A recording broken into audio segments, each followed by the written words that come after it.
আসসালামু আলাইকুম। সবাইকে আপনার রিজুম একাডেমি থেকে স্বাগত। আজকে আমরা সপ্তম শ্রেণীর বীজগণিতের অনুশীলনী ৭.১ এর সরল সমীকরণের ১৭ নম্বর অঙ্কটি করব।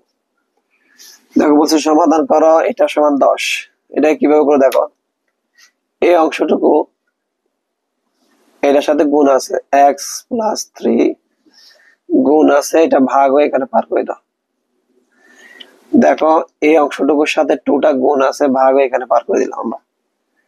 বা x+3 যদি কাটাকাটি দিয়ে আমরা 5 দ্বিগুণে 10 আসে, বা x ইকুয়াল এটা দেখো +3 ডান পাশে পারে গেলে -3 হয়ে যাবে, বা x সমান 5 এর থেকে যদি আমরা 3 বাদ দিয়ে থাকে 2, সুতরাং x সমান 2।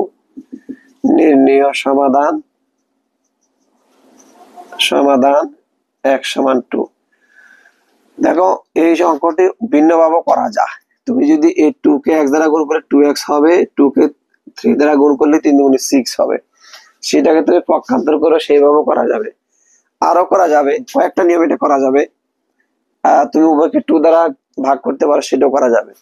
তো যেভাবে করো কোনো সমস্যা নাই, হইলে হয়েছে। এক অঙ্কের অনেক নিয়ম আছে, কোনো স্যার কোনো রকম করবে, সমস্যা নাই। তা আমি করলাম কিভাবে দেখো, এই অংশটুকুর সাথে 2টা গুণ আছে, ভাগ এখানে আসলো, কাটাকাটি দিলে 5 থাকে, এটা +3 ডানে আসলে -3, 5 এর থেকে 3 বাদ দিলে 2।